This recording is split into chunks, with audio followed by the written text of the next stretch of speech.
My name is Mia Langston.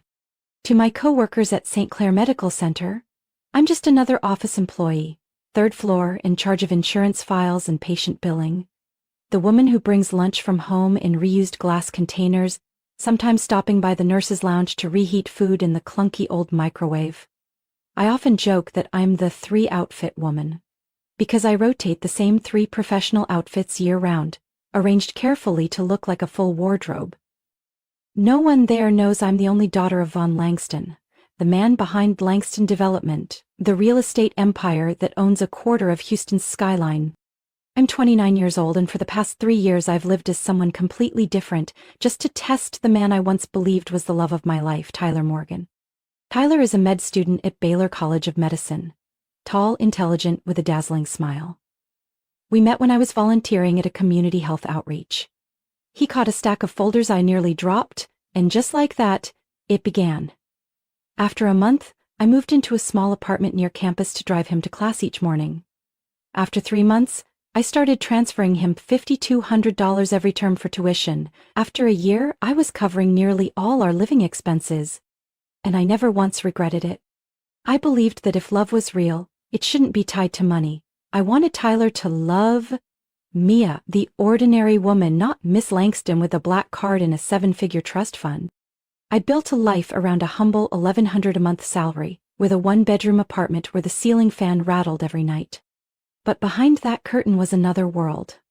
Every Friday night, I left the hospital at 6 p.m., drove to the underground garage of the Warwick Hotel, changed out of my faded work clothes into a silk dress, switched from my beat-up Toyota to the Range Rover I kept parked there on monthly lease. I drove straight to my family's lake estate, where floor-to-ceiling windows, a kitchen larger than my entire apartment, and a wine cellar Tyler never knew existed waited. My father knew about me and Tyler, and he never approved. "Sweetheart, how long are you going to keep living this double life?" he asked once as I entered his office, hair still smelling of parking garage fumes. "Until I know for sure that he loves me, not what's in my bank account." I sat down on the leather chair across from his desk. He sighed, pouring me a glass of Bordeaux he only opened for board meetings. "Real love doesn't need to hide, Mia. If he's the right one, you wouldn't need to pretend for 3 years." I glanced down at the delicate ring on my finger, a 3/10 carat diamond in a blue box that Tyler had dramatically presented to me in a cramped Mexican diner. I once believed it was a symbol of sacrifice, of how much he cared. What I didn't know was that the same week, he had spent nearly $1,900 on a Tag Heuer watch and lied that it was a knockoff from eBay. I lived 2 lives, 2 homes, 2 versions of myself, all to see if a man would love the woman counting every penny, or the one who could buy the entire building if she wanted to. 3 years. 6 terms. Over $31,000 transferred. I truly thought I was investing in our future. Until one day at his graduation party, an event I had secretly paid for, he looked at me and said, to the security guard, "She's not part of my family, please escort her out." And that's when everything began to fall apart. I started waking up every morning at 5:15, not because I was a morning person, but because Tyler wanted me to walk 30 minutes to the hospital and save on gas. He'd kiss my forehead and murmur, "Mia, you're the most frugal woman I know. With you by my side, I can get through anything." I'd smile, slip the pre-written check into his anatomy book, $5,200 for the new term. Underneath it I'd scribble, "Don't forget breakfast." He never asked how I always managed the money, never noticed the lunch bag I carried every day used to be on the cover of a fashion magazine, logo discreetly removed. I lived in an old midtown apartment, 12 minutes from the hospital, on foot. The walls peeled, the wood floors creaked under every step. But every Friday night, after my shift, I changed in the hospital restroom, tied my hair up, dabbed on soft pink lipstick, and ordered an Uber to the Warwick basement, where my Range Rover and tailored evening gown awaited. I'd then drive west to the gated Springwood Lakeside community. There they called me Miss Langston. The housekeeper waited at the door with a chilled martini and an investment report already tabbed for discussion. I often sat on the second-floor balcony, staring at the lights in the distance, wondering, if Tyler walked into this scene, with marble floors, a 10-seat dining table, and a private gym?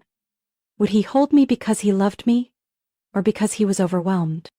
What does he actually serve as his Air Force? I always wanted to believe it was love. For 3 years I convinced myself that if I kept the secret long enough, carefully enough, one day when the truth came out, he wouldn't feel betrayed. That he'd understand. I just wanted to know if real love could exist in a moldy kitchen, on a modest office salary. And then I'd give him everything. The penthouse I had bought near the hospital, overlooking Discovery Green Park. I'd kept the key in my desk drawer for 8 months. Sometimes I'd take it out, look at it for a while, then tuck it away again. "You've never taken me to see your place since we got engaged," Tyler once joked as he stirred instant ramen. "After your graduation?" I smiled. "There'll be a surprise." I wasn't lying. I was just hiding the truth. As graduation neared, Tyler talked more about our future. He wanted a new car, a trip to Italy before residency started, a beach wedding with over 200 guests. "We'll figure out the money, right?" he said, holding my hand with confident eyes. I looked at him, the man who truly believed he had built his life from hardship, while I had transferred nearly $32,000 to him over 3 years, not including rent, groceries, and supplements. Each week, I still cleaned out the fridge, made shopping lists, from almond milk to the B12 vitamins he liked. He thought it was duty. I once thought it was love. But then, things started to feel. His old Fossil watch suddenly got replaced with a Langston. When I asked, he said it was an end-of-year sale. He came home late every Thursday for group internal med study, but his books were untouched. I didn't question him. I quietly slipped a GPS tracker into the car key I had given him. And then I saw it. He turned into a luxury apartment complex in River Oaks, 2 nights in a row. I sat on my worn sofa, staring at the numbers draining from my side account. The one nobody knew about. Each month, $5,200 disappeared, exchanged for promises that never came true. The only thing still intact was the engagement ring and a growing suspicion. That night, Tyler came home later than usual. I'd made his favorite fettuccine with creamy mushroom sauce and a fresh salad. I sat alone at the table. The candle burned halfway down, my phone lighting up with the time. 9:47 p.m. He texted, "Studying cardio phys with the group. Heading back soon." When the door opened at 10:36, I looked up to see him walk in, tired-faced, but with a scent on his collar that didn't belong to me. It was subtle, expensive, not like anything I had ever worn. "Sorry, the lab had issues," he said, leaning in to kiss my hair. "You're still up?" "Your favorite dish is waiting," I replied softly, as if talking to the air. He only smiled, took off his coat, skipped dinner, and headed straight to the shower. I grabbed my phone, opened contacts, my finger hovering over Thalia, my best friend in Baylor's HR office. I didn't call. Instead, I opened my photo album and zoomed in on a picture of Tyler from the spring festival a few weeks ago, the watch on his wrist in sharp focus. I zoomed in. Longines Master Collection, retail price nearly $2,000. A week later, I began quietly collecting evidence. The first receipt I found was stuffed in the pocket of his jacket on the couch. Azure Seafood Restaurant in the Heights. A place where you needed concierge reservations. Dinner for 2, $184, including a glass of rare wine. Date, Thursday. His supposed group study night. Said nothing, but I started watching his phone more. How he always placed it face down, silenced every notification. One evening, I overheard him from the bathroom. "Yeah, Saturday works, same spot, just don't text anything weird, she's getting suspicious." I walked in, feigning casualness. "Who was that?" "The dean," he said without blinking. "He invited me fishing, but I probably won't go." I nodded, smiled. But the next morning, after he left, I powered on his old phone, the one he had ditched last month after upgrading. He claimed it was wiped, but I knew better. And I was right. In the message archive, one name kept showing up. The most recent message read, "I still haven't forgotten that night at the Riverstone apartment. Bring the ring next time. I love how it feels." I stood frozen in the room, phone in hand, heart racing. Riverstone was a luxury complex near the convention center, the same one he once said was way out of reach because his tuition wasn't even fully paid. And the ring? I'd never seen him wear any ring besides the engagement one I gave him. Was he just performing for me this whole time? I didn't stop there. The following week, I found a receipt for a pair of white gold earrings, $1,250 from Livia & Co., dated the same night he came home late claiming to be stuck on I-610. I rewound my memory. No rain that night. Google Maps reported no traffic, and my Uber on the same route took just 18 minutes. I began seeing Tyler in an entirely different light. The sweet words now felt like scripted lines, tailored for whichever woman he was with. The surprise gifts he gave me? Leftovers from someone else's investment. But the biggest shock came during the med school student gala. I arrived late due to report duty. As I entered the ballroom, I saw Tyler laughing with a group of classmates. One of them asked, "Who'd you bring tonight, or still with the super frugal roommate?" Tyler burst out laughing. "Yeah, long-term roommate. Easier to call it that." "Roommate?" I walked up just as the group cracked up. Tyler turned, his eyes locking with mine for a split second before quickly regaining composure. "Mia, I was just telling them how you pack my breakfast every morning." I didn't respond, just gave a small nod, then used work as an excuse to leave early. But I had already begun planning. No tears, no rage, just cold, calculated clarity. I started with a simple message, to someone Tyler had only vaguely mentioned once, an ex named Lindsay Walker.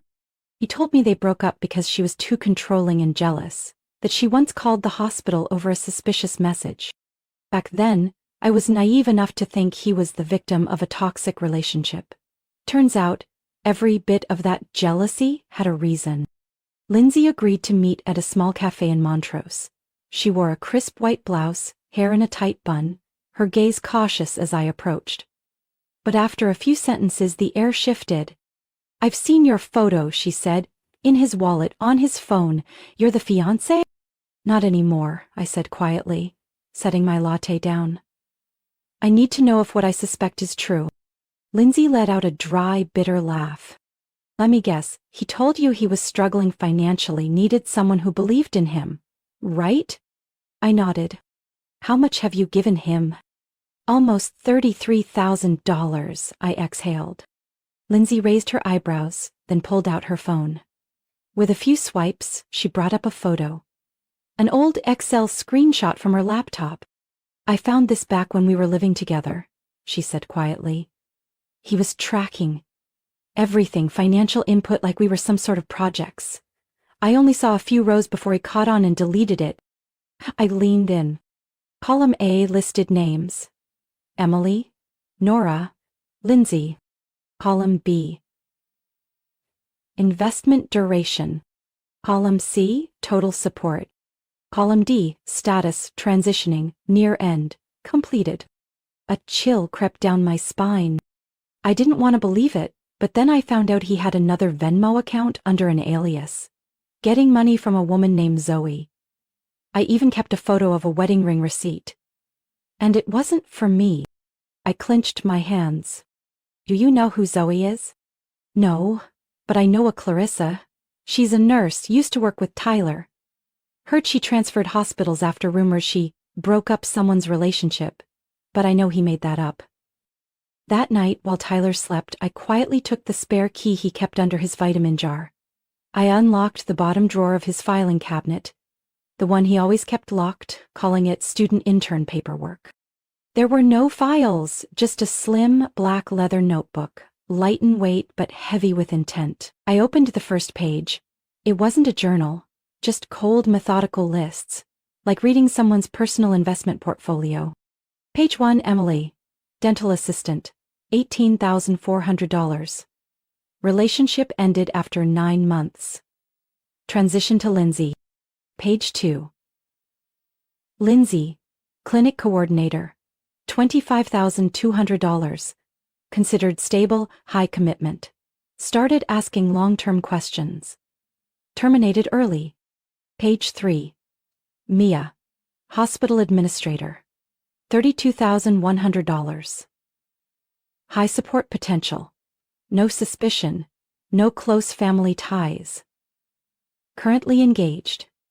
Viewed as potential residency sponsor. Maintained through graduation. My stomach turned as I flipped to the last page. Page 5. Bree, daughter of a board physician, unstable personal income but strong family influence. Owns a condo at Riverstone, currently testing intimacy progress.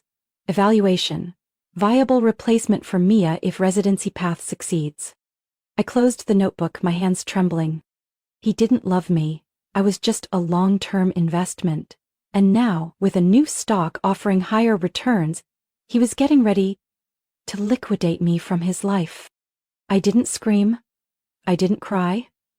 I just felt the thin sheet of ice beneath my feet finally crack. And I wasn't falling into an abyss but into a truth I had tried so hard to ignore. The next morning, I texted Lindsay. We're not victims, we're evidence. Then I opened my laptop and created a spreadsheet. Names. Support totals. Every piece of documentation. I wasn't interested in calling the police. I wanted something deeper, something lasting. Something he'd remember for the rest of his life. I emailed Clarissa. She replied shortly after, with just 3 words. It's time. When I saw the italicized print on Tyler's graduation invitation. Celebrating Dr. Tyler Morgan, Hyatt Regency Grand Ballroom, Houston, I didn't need to ask who had planned the event. Technically, it was 3 separate event companies, each quietly owned by branches of Langston Holdings. One for venue design, Orchid and Onyx Events, one for catering, Madison & Co., and one for lighting and sound, Lux Sonic. I had acquired that one just a month earlier. Of course, Tyler knew none of this. I told him it was a small event organized by his co-workers, those who appreciated my help with admin paperwork. He just shrugged. As long as there's champagne and my mom gets a good seat. His mother. Margaret Morgan. A widow with a piercing stare and a voice cold enough to cut glass. We had met only twice in 3 years, and both times she looked at me like I was a clearance rack shirt in a designer boutique. I chose a black satin gown, square neckline, low back. Elegant, not flashy. Minimal makeup, hair in a high bun. The engagement ring, Tyler's half-year of saving gift, still sat on my finger, shining one last time before the curtain fell. Arrived late. The ballroom glowed under golden light. White flowers lined the tables and the dance floor shimmered under soft jazz. I stepped in, drawing curious glances and hushed whispers. Tyler stood in the center, wearing a tuxedo rented from Davis Formal Wear, grinning brightly, champagne flute in hand. Next to him, Margaret in a deep blue dress, pearls glowing at her neck. When he saw me, his smile faltered, then quickly returned, strained. I looked around. Not a single seat near the main stage had my name. I approached one of the event staff and quietly asked about the seating. He checked the list and frowned. I'm sorry, your name doesn't appear on the primary layout. I'm the one who signed the ballroom rental agreement, I said calmly, and the fiancé of the guest of honor. He nodded nervously and asked to double check before slipping into the back. I took a few more steps and approached Tyler's group of friends. Some looked uncomfortable. A tall brunette in a red dress leaned over and whispered something to Margaret. She turned around, eyes icy. Oh. Mia, right? She said, not bothering to hide her disdain. I thought you had a night shift. And head down the hall, I'm like, I was supposed to, but for a night this significant, I figured I should personally attend the closing act. Margaret narrowed her eyes, but before she could reply, Tyler stepped in. You made it, he said stiffly. I was going to call after the ceremony. To do what? Thank me for being left off the guest list? Before he could respond, Margaret cut in. It seems you're disrupting someone else's event? Shall I ask security to escort you out? I looked at her, then at Tyler, then at the woman in red, her hand resting a little too naturally on his arm. I nodded. Fine, but before I go, I have a little gift. I walked up to the main table, picked up Tyler's champagne glass, gently slid the ring off my finger and dropped it in. The diamond hit the bottom with a soft ting. but to me it rang out like the bell that ends a performance. "Congratulations, Dr. Tyler Morgan," I said clearly. "May you find plenty of new investors. Let's hope they don't ask for refunds." I turned away without waiting for a reaction. No explanations, no tears. Every step I took across that ballroom felt like walking through 3 years of my youth that had been used. But now, I was turning it into a weapon. The doors closed behind me, sealing off the noise, leaving me no longer the woman standing in someone else's shadow, but Mia Langston. And I was ready to be myself again. I didn't go back to the Midtown apartment that night. Instead, I drove straight to Langston Pearl Tower, took the private elevator to the 41st floor, where my penthouse had waited quietly for 3 years. The doorman gave me a respectful, slightly surprised nod. "Welcome back, Miss Mia. Been a while." "I'll be staying more often now," I replied calmly. "Have someone come clean in the morning." The 3,400-square-foot apartment opened before me in warm amber light. Floor-to-ceiling windows revealed the full skyline of downtown Houston, twinkling like a massive control panel of destiny. I called my father. "It's me." A brief silence on the other end, then his deep, steady voice. "Are you ready to be a Langston again? More ready than ever?" The next morning, I walked into St. Clair Medical Center. Not in my usual admin attire, but in a slate-gray Max Mara suit. Hair tied back, a Hermes bag resting lightly on my shoulder. The receptionist blinked as I stepped into the executive boardroom, a place I had never entered as a staff member. I was there to see Dr. Ronald Kessler, director of the residency program. "Good morning, Miss Langston," he said, flipping through a file. "Ah, yes, we met at the Houston Medical Foundation Gala, didn't we?" "We did, and today, I'm here to discuss one of your residency candidates, Tyler Morgan." He frowned slightly. I placed a folder on his desk, copies of wire transfers I had made, a photo of Lindsay's spreadsheet, messages from Clarissa, receipts from other women, and finally, Tyler's own handwritten notes, detailing financial phases for each target. "I'm not here for revenge," I said. "I'm here to protect the hospital's reputation. This man didn't just manipulate women, he planned, tracked, calculated every dollar, every month. He's not someone who should represent any medical institution." 3 days later, Tyler was quietly removed from the residency list. No public explanation. I knew the news hit him like a slap at lunchtime, cold, decisive, and irreversible. But I wasn't done. I contacted Tessa Chapman, a lawyer specializing in personal financial abuse and power dynamics. I handed over everything: Lindsay's records, Clarissa's screenshots, and another woman named Zoe whom I identified through one of Tyler's alias-linked accounts. "We're not suing for money," I told Tessa. "We want justice and restitution for what he extracted through deceit." Tessa nodded. "This case is rare, clear, methodical, and backed by hard financial evidence. I'll handle the legal front, you handle the leverage." And that part I executed flawlessly. I traced Margaret's real estate network. Tyler's mother, who managed a brokerage office at the Haven Group, specializing in vacation homes for wealthy out-of-state clients. Langston Development, my family's company, was one of 3 exclusive land providers that the Haven depended on. All it took was one email and a follow-up call from our legal team. 3 weeks later, Margaret lost access to every lakeside listing under Langston's portfolio. A California investor she was courting for $1 million deal suddenly had a change of heart, lost confidence in the firm. No reason was named, but I knew. And so did she. Tyler started texting. First, "We need to talk." Then, "This is going too far." Finally, "You'll regret this if you keep pushing." I didn't respond. I forwarded every message to Tessa to strengthen our case for financial damages. None of this was retaliation. Always balance. Tyler once saw me as his highest-yielding investment. I was simply making sure he paid the price, financially and professionally. Just 3 months after the party, Tyler Morgan's name disappeared from all residency communications at St. Clair Medical Center. In the internal system, his file was marked no longer eligible, with a single line explaining the reason: failure to meet ethical standards. I knew he had scrambled to secure a spot at Greenwood Memorial, a small community hospital on the outskirts of town, nearly an hour outside Houston, with no accredited residency program tied to the state medical board. Place for those who need to start over. The only problem? Tyler had nothing left to start with. My legal team had done its job. Lindsay, Clarissa, and Zoe each received fair compensation. There was no scandal in the press, but just enough whispers that a few employers rescinded their offers. Somehow, photos of Tyler's old girlfriend investment spreadsheet began circulating in professional forums, no known source.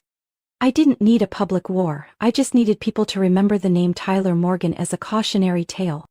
By late October, I attended the Houston Medical Foundation Gala, an annual gathering of the biggest names in healthcare, finance, and philanthropy. The welcome banner read, "Ibel Diamore sponsor Langston Healthcare Initiative." I didn't come with my father, I came alone. The dress I chose was a deep teal sheath, simple, form-fitting, and sharp as a blade. Hair in a low bun, jewelry minimal. I didn't need flash, my last name did the talking. I entered the grand hall to the sound of violins and the soft clink of crystal.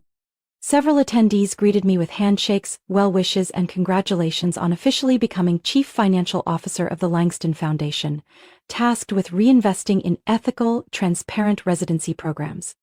Then I saw him, standing by the buffet table, wearing an ill-fitting rental suit, eyes panicked as they met mine. Tyler Morgan. No longer dazzling. No longer confident. Just a man realizing his mistake far too late. Next to him stood an older man in nursing scrubs, likely his supervising preceptor. No one approached them, no introductions, no interest. Tyler stared at me like I was a ghost. I simply smiled. I didn't approach, I didn't say a word. A few moments later I was invited to give brief remarks. I used to believe that to be a great supporter you had to stand behind someone else, I said, scanning the room. But I've learned that those who stand up at the right time can change entire systems. I raised my champagne glass and turned toward the side of the room where Tyler still stood, as if frozen in time. I didn't say his name. But I knew, and he knew, and everyone in that room knew, who had truly been taken off the board. After the speech, a senior executive from the Texas Medical Board approached me. "Mia, I hope you'll consider joining our ethics review committee for next year's residency evaluations. We need people like you." And I nodded. On my way out of the gala, I caught Margaret's gaze, Tyler's mother, from across a table. She wore black, her eyes dimmed, like someone who had just lost not only her reputation but the future she had once tried to build through her son. She lowered her head. For the first time she said nothing. I walked past her with steady steps, and this time as my true self. No more hiding, no more proving anything to anyone. I was Mia Langston, the woman once labeled an unworthy roommate, a girl with nothing but kindness and an easily controlled investment. Now, I'm the one who helps decide the future of physicians. And when I raised my champagne glass that night, it wasn't to celebrate a victory. It was to honor myself for having the courage to let go of someone unworthy and reclaim who I truly was. Mia's story is a powerful reminder that kindness should never be an open door for exploitation. In a world full of calculation, preserving your dignity and clarity is what matters most. When betrayed, Mia didn't scream or seek dramatic revenge. She rose quietly, used her intellect and strength, and claimed justice. Sometimes, the most devastating revenge isn't making someone hurt. It's showing them you don't need them anymore, and haven't for a long time. What do you think of Mia's journey and the choices she made? Leave your thoughts below. And don't forget to follow the channel for more emotional, powerful stories about love, family, and discovering your true worth.